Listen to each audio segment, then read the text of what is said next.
De Sterke Jerke Fjouwer is weer boppenwetter. Het luidt in Drachten. Vereniging De Vrijsteert Volgeren had het vlot als nije stunt liend. We gaan natuurlijk grote stunts horen. En dit is wel hier van dat ik ze past in het driekje van de grote stunts. Ja. Prachtig. Ja, echt heel mooi. De Vrijsteert Volgeren wil maar de stunt omdenken vreegje voor de versmarging met plastic. Trijelien kwamen ze al mooi het idee. Toen kwamen de Sterke Jerken naar boven. En eigenlijk zo 2-3 jaar ziekje van wat is dat dan, wat houdt het in, wat is dat voor project, wat is dat voor ding. Nou ja, toch maar wat verder onderzoekje. En nu ben we 2-3 jaar verder. En dan is dit hier.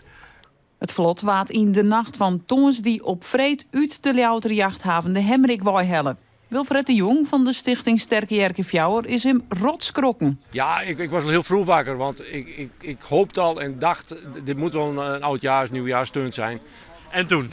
Ja, gat in de lucht, opluchting, slapeloze nachten gehad hoor. Ik bedoel, we dachten wel steeds in deze richting, maar voor hetzelfde was hij echt gestolen en dan hadden we een gigantisch probleem gehad. Nou, Wilfred de Jong.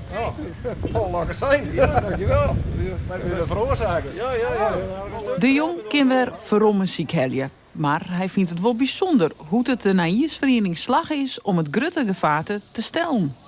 Het is niet niks, dat het vlot het is 15 meter lang, bijna 7 meter breed. Ik bedoel, er zijn lantaarnpalen en bomen, er staan auto's aan de kant van de weg. Over een snelweg gaat nog wel, maar binnendoor. Nee, ik heb er wel respect voor dat ze het voor elkaar gereden hebben. En nou maakt er vanzelfs nog waarom. Ik ben met de auto en bij een kraan en dan voorzichtig in het wetter, dus dat is een hele tour. Daar gaan wij echt een slapeloze dag van hoor. Ja, absoluut.